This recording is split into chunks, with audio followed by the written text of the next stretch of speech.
Ça fait longtemps. Bien. Voilà. Je suis super contente de revenir aujourd'hui pour une nouvelle vidéo face cam. Donc voilà, le ramadan c'est fini pour ceux qui sont musulmans. J'espère que vous avez passé de bonnes fêtes d'ailleurs. Le confinement est également fini. J'espère que vous avez eu une bonne reprise pour ceux qui ont eu une reprise des cours ou du travail ou de la vie courante. Aujourd'hui je reviens dans une petite vidéo où je vais m'exprimer un peu par rapport à tout ce qui se passe en ce moment, tous les trucs qui me fâchent et que je trouve à l'heure actuelle qui sont vraiment insupportable. Je pense que au bout de presque un an, vous avez compris sur cette chaîne que pour moi le meilleur moyen de rendre justice ou le meilleur moyen de changer les choses vraiment, c'est de oser s'exprimer et d'oser exprimer son opinion sur quelque chose. Donc déjà le premier sujet ça va être les violences policières. Là je fais cette vidéo suite à un truc qui m'a vraiment choquée ce matin. George Floyd est mort tué par un policier parce que le policier l'écrasait de par son genou sur sa nuque. Il l'a étouffé dans la rue, devant des gens et devant des caméras, sans ressentir aucune compassion, j'ai l'impression. Il l'a vraiment écrasé comme s'il écrasait un rat. Et en fait c'est ce manque de compassion qui m'a donné envie de faire cette vidéo. Comment un homme peut abattre un autre de cette manière et comment à l'heure d'aujourd'hui abattre des personnes de couleur et des minorités peut être aussi impuni et peut être aussi facilité et habituel on va dire, et on connaît tous le résultat, il n'y aura pas vraiment de justice. Après là je dirais que c'est plutôt suite à plusieurs tentatives de meurtre, parce que moi j'appelle ça des tentatives de meurtre, j'appelle pas ça des bavures policières, ce sont des meurtres et des tentatives de meurtre. On a vu pendant le confinement tout ce qui s'est passé, je vais pas ressortir tous les sujets qu'il y a eu, les débordements et les meurtres et tentatives de meurtre causées par des policiers, il y en a eu, et ça me fait bien rire quand je vois en dessous des posts de ces choses là qui se passent aux États-Unis, ouais mais vous parlez mais heureusement en France on n'est pas arrivé à ce stade là. Je vois pas pourquoi on devrait féliciter la France de pas être arrivé à ce stade là alors que déjà le stade où on en est c'est déjà assez grave. Comment dire, en fait c'est le manque de compassion et c'est aussi l'hypocrisie, mais la forte hypocrisie venant de la part de ce pays. C'est vraiment comment une bavure policière faite aux États-Unis, on peut en parler dans les journaux, sur BFM TV, mais des meurtres causés par des policiers en France, des bavures, des violences, on essaye de passer ça sous silence. J'ai l'impression qu'il y a une tentative d'aveuglement de la part de l'État français, de la part même des habitants en France, parce que beaucoup pensent que c'est pas si grave que ça, ce qui se passe ici, que ce sera jamais comme aux États-Unis. Sauf que bien sûr que si, je pense qu'on y est déjà et vous êtes tous témoins, je vais pas ressortir tout ce qui s'est passé. Mais voilà, je voulais juste exprimer mon sentiment par rapport à ça. C'est cruel, inhumain. C'est abject. En 2020 on peut plus faire ça. On n'a pas le droit de faire ça. Enfin l'être humain s'est battu pour avoir ses droits. Et ça me dégoûte. Voilà.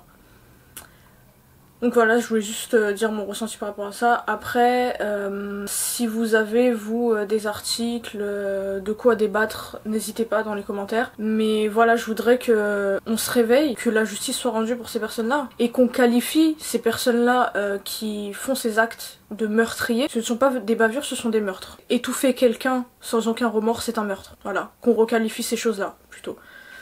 Après, la seconde chose sur laquelle je vais m'exprimer, c'est l'utilisation du mot beurette. Je pense qu'en 2020, on n'a toujours pas compris que ce mot ne devait plus être utilisé. Alors déjà, il y a quelque chose qui m'a frappée, c'est que j'ai fait TikTok. Yeah! Yep, that's me. Et j'ai remarqué qu'il y avait des challenges sur le mot beurette. Beurette, c'était utilisé comme une expression, comme une caricature d'une femme qui se maquillerait beaucoup, serait orange, serait une... voilà, je vais pas dire le mot, avec un caractère et un comportement très abusif. Et j'ai vu des challenges par rapport à ça, où les gens se maquillaient en orange, faisaient des sourcils noirs, avaient une chicha dans la bouche, enfin... Alors déjà, je trouve que le mot beurette, c'est un mot très très offensant, raciste, sexiste et péjoratif. On peut plus utiliser ça en 2020, ça je suis absolument pas d'accord. Qualifier la femme maghrébine de beurette dès qu'elle sort de la norme de la femme maghrébine que tout le monde voudrait qu'elle soit, c'est dégueulasse. Et c'est raciste. Et les personnes qui ne sont même pas maghrébines, oui je dis maghrébines parce qu'il y a des maghrébins qui insultent encore les femmes de beurette, donc utiliser ce mot alors qu'on n'est pas maghrébine, c'est raciste. Et je pense que vous vous rendez pas compte de la gravité de l'utilisation de ce mot parce que en fait beurette, je vais vous vulgariser l'histoire de ce mot, c'est un mot utilisé par les colons à l'époque de la guerre d'Algérie pour qualifier la femme arabe, la femme maghrébine, et en gros c'était un mot un peu pour sexualiser la femme maghrébine. Il y a eu des séries de dévoilements de femmes, à cette époque là les hommes étaient obsédés par la femme maghrébine et ce qu'elle cachait en dessous son voile, et en fait... Désolé, je ne peux pas faire ce type de recherche, mais je peux rechercher un titre, des acteurs... Mais je t'ai rien demandé. J'en étais où? J'ai perdu mon fil là. Ce qui me choque, parce que du coup, avant de faire cette vidéo, j'ai fait un minimum de recherche, je voulais pas m'attaquer en gros sur vraiment l'histoire du mot et tout ça, parce que je suis pas historienne et j'ai vraiment envie de parler de ça avec mes sentiments et ce que je ressens par rapport à ce mot en 2020. C'est que la première chose sur laquelle vous tombez quand vous mettez beurette sur Google, ce sont des sites pornographiques. Et ça c'est très grave.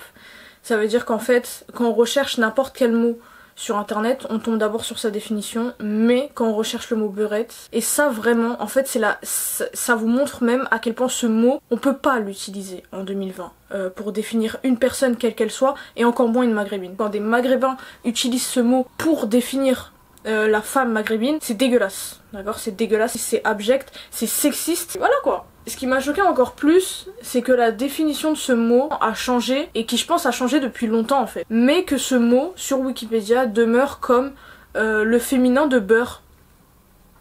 C'est-à-dire que pour définir une femme maghrébine, on peut l'appeler beurette. Non, on peut plus faire ça, et je pense que on devrait changer la définition de ce mot d'ailleurs sur Google. Et en fait, ce qui me choque, c'est qu'il a vraiment été popularisé par les rappeurs, par les stars, par n'importe qui. Il y a même Camélia Jordana qui a été définie de beurette dans un journal parce qu'elle s'énervait. Ouais, parce qu'une femme maghrébine qui s'énerve, c'est une beurette. Comme une femme noire qui s'énerve, c'est une niafou ou une sauvage, voilà. De toute façon, une femme, quand elle s'énerve, c'est toujours un problème. Mais ce qui me choque, c'est que pour définir une femme de couleur, on a un mot. Vous voyez ou pas ce que je veux dire? On a un mot précis.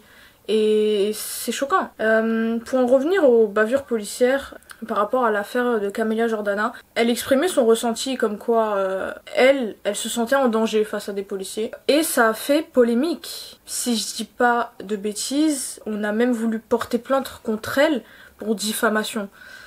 Alors qu'on soit clair et net, la France a été condamnée en 2013 par la Cour de cassation pour contrôle aux faciès, parce que la France et la police utilisent le contrôle aux faciès pour contrôler ses citoyens. Et en gros, elle disait que par rapport à ça, elle se sentait pas en sécurité face à un policier. Ce qui me choque, c'est que déjà, elle a révélé un fait et elle n'a pas diffamé, mais on considère ça comme de la diffamation. Alors que Monsieur Zemmour, qui répand la haine sur les plateaux télé, en fait, on n'a pas la même vision de diffamation et de haine dans ce pays. J'ai l'impression que quand on veut répandre la haine chez les minorités et chez les personnes de couleur, on a le droit, mais que quand on veut répandre la haine sur des faits, et ben on est pointé du doigt et on peut même aller en prison. C'est là que ça me fait peur, c'est la liberté d'expression à l'heure d'aujourd'hui, à l'heure actuelle, elle s'applique à qui, elle s'applique pourquoi.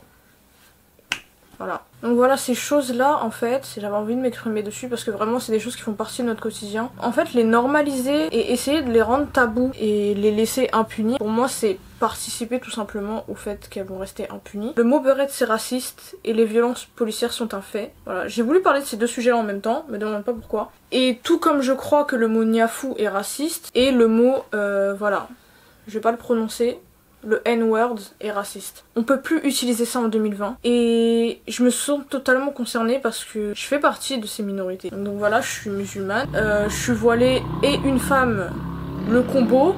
Déjà normaliser la parole sur ces choses-là pour déjà soutenir les artistes et les personnes qui parlent, pour leur dire que vous n'êtes pas tout seul, vous avez le droit de vous exprimer sur des choses qui sont injustes, et d'utiliser plus le mot beurette. Ça vraiment, ça devrait être considéré comme un mot raciste. On ne devrait plus avoir le droit de le dire, je suis désolée. Par amour propre, par respect pour la justice dans ce monde, je voudrais que ça cesse. Donc voilà, je pense qu'on a fini, je vais vous faire un petit câlin. Voilà. Moi je vais vous laisser là, c'est une vidéo un peu triste là, mais je pense qu'on en a besoin d'en parler. Et j'espère qu'on pourra en parler en vrai, qu'on pourra faire un petit meeting. Si vous avez d'autres avis sur la question, je vous laisse mettre ça en commentaire. Mais pour moi, ces deux choses là sont des injustices. Prenez soin de vous, on se dit à la prochaine, bisous.